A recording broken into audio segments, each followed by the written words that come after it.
It's a standard operating procedure that in wars, weapons are tested.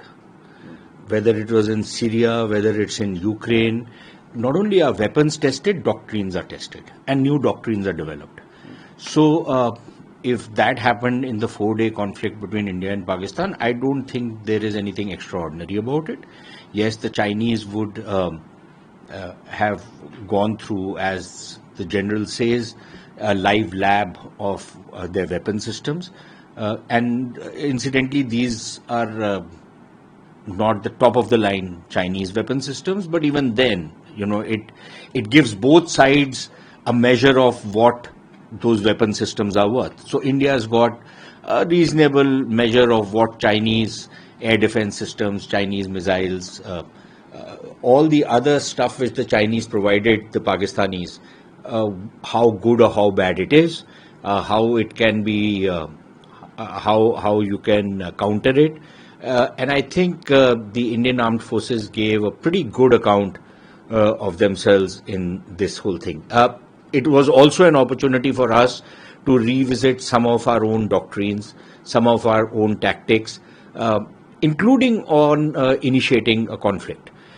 Because when you initiate a conflict, some of the assumptions which we make, although I think those were well calculated assumptions, but some of the assumptions we made, I don't think they held water. So the next time around, I think doctrinally we are also going to change. And that has been enunciated by none other than the Prime Minister, who says that next time we are not going to make a distinction between the terrorists and the Pakistan army. They are one and the same. Essentially, we are calling Pakistan army a terrorist army, or an army that uses terrorist auxiliaries. So I think, some of those things became pretty clear. It is good that we have now started identifying enemies, Turkey in particular. The Turks have been playing these double games with India for very, very long, and I think it's about time we tell them where they get off.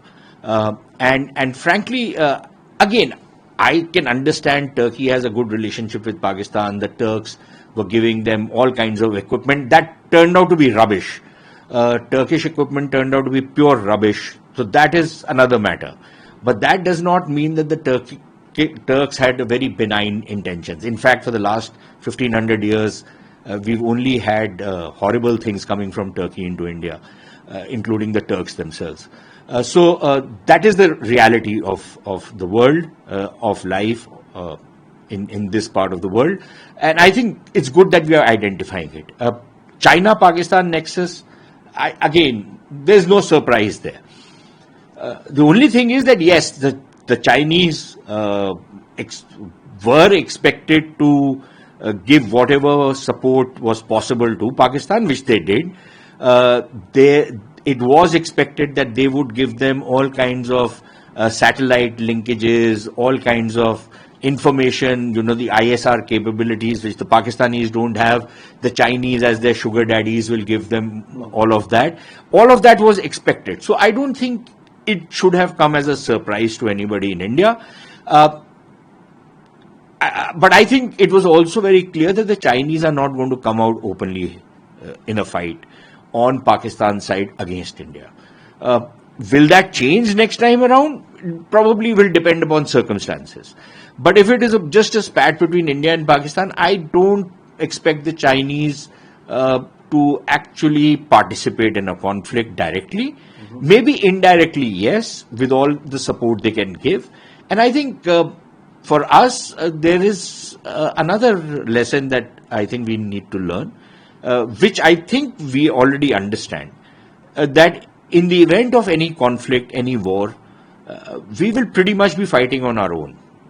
Maybe there will be a country like Israel that will back us.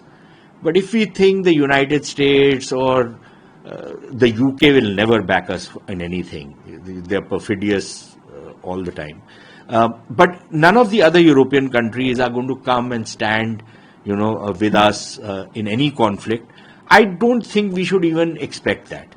Which means that when the Prime Minister talks about Atmanirbhar Bharat, there is a very important strategic and security dimension to Atmanirbharta, which we simply cannot ignore. And if you really want to be Atmanirbhar, then you have to develop your manufacturing capabilities, you have to develop your technical capabilities. You cannot be depending on the Americans or the Europeans for fighter jet engines, for various other technologies. I think you have enough scientific talent within the country, you have enough experienced engineers within the country to be able to do a lot of the stuff yourself. No country does everything on their own, not even the Chinese. So we cannot expect that we will do everything on our own. But I think the bulk of the stuff we can manage on our own. And then, use our traditional jugaad to fill in the gaps where we can't. देखिए, पाकिस्तान जो है खुद ब खुद तो उसके पास आपको पता है कि ना उसके पास पैसा है कोई हथियार खरीदने के लिए, ना उसके पास और कोई ऐसा उसकी इंडस्ट्री है कि वो हथियार बना सके. तो वो हथियार जो हैं उसके या तो अमेरिका से आ रहे हैं या चीन से आ रहे हैं.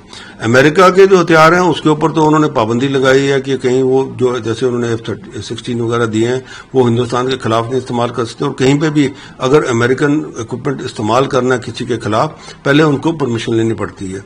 तो रह गया चीन इसमें अपना मफाद देख रहा है कि पाकिस्तान को सपोर्ट करके, क्योंकि चीन ने उनको काफी जो है एंटी एयरक्राफ्ट जो मिसाइल सिस्टम्स हैं, एयर डिफेंस सिस्टम्स हैं, बाकी जो है अभी वो नेवी के फ्रिगेट्स वगैरह भी दे रहा है उनको, काफी उन्हें पनडुब्बियां भी दे रहा है उसको. उसका मकसद ये है कि देखिए already China Pakistan economic corridor जो बना रहा है ये चीन पाकिस्तान के अंदर, वो उसके अंदर इतने $1 बिलियन उसने खर्च दिए हुए हैं. और दूसरी बात यह है कि उसको पता है पाकिस्तान जो है वो एक भिखारी नेशन है और जल्द ही वो बिल्कुल कंगाल हो जाएगा. तो वो चीन का 5th प्रोविंस बड़े आराम से बन सकता है, क्योंकि और कोई तरीका रहेगा नहीं उसके बाद. जैसे आपने देखा कि श्रीलंका ने अपना पोर्ट दे दिया, बाकी जो है देश जिनका कर्जा हो गया था चीन के साथ उन्होंने भी अपनी जगह दे दी कि हाँ जी अब 100 साल तक इसको कर ले. वही हाल पाकिस्तान का होने वाला है. अब रहेगी बात तुर्की की. तुर्की में जो एक प्रॉब्लम है वो जो एर्डोगन है वो अपने आप को खलीफा मान रहे हैं कि मैं जी मुस्लिम ममालिक का जो है खलीफा, जो ऑटोमन एम्पायर का जो कैलिफेट होता था वो वापस उसको रिस्टोर करने के चक्कर में है. और वो रेस्टोरेशन किस तरीके से है कि वो जो देश हैं उनको अपने ड्रोन या उनके वो दूसरी चीजें जो हैं वो दे रहे हैं. तो ये जो चीज है ये हमें पता है. अब पता होने के बाद में ऐसा होता है ना, देखिए अगर आपको इन्फॉर्मेशन है कि दुश्मन क्या कर रहा है तो आप उसके काउंटर मेजर ले सकते हैं. और हिंदुस्तान में हम काउंटर मेजर ले रहे हैं और हमें पूरा यकीन है कि जो हमारे जो अपना पॉलिसी बन रही है और जिस हिसाब से हमारे काउंटर मेजर्स हैं वो इन सबको जो है नलिफाई करेंगे. China, the air defense weapons was provided to Pakistan. China is a very great player in when Israel was attacking, when Hamas was attacking Israel. That time also China was supplying through Iran all the weapon systems, and this time also to Pakistan it was supplying the weapon systems. So Pakistan and China worked together in it.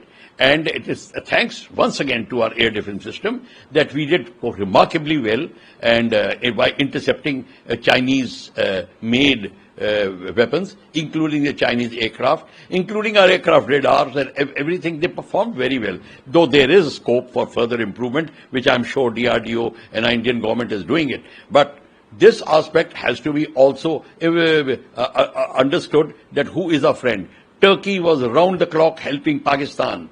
It was when the drones, aircraft full of drones came from China, so did Bharat drones come from Turkey. This aspect has to be also kept in mind. Turkey is a very, very ambitious country. It wants to play its role in European Union. It wants to be part of NATO. It wants to acquire the mantle of, leadership of Islam.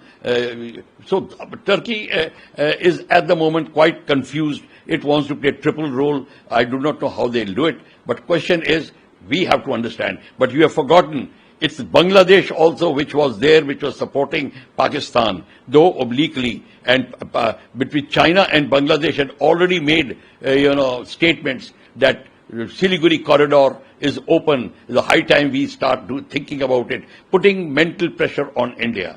So we have to watch out for that. Our foreign policy will have to take care, and this has to be included in it, that how do we look at this current development in Bangladesh. Though President Chief can be approached, which is Army Chief of Bangladesh, but I personally feel the overall policies of Bangladesh also will have to be kept in mind.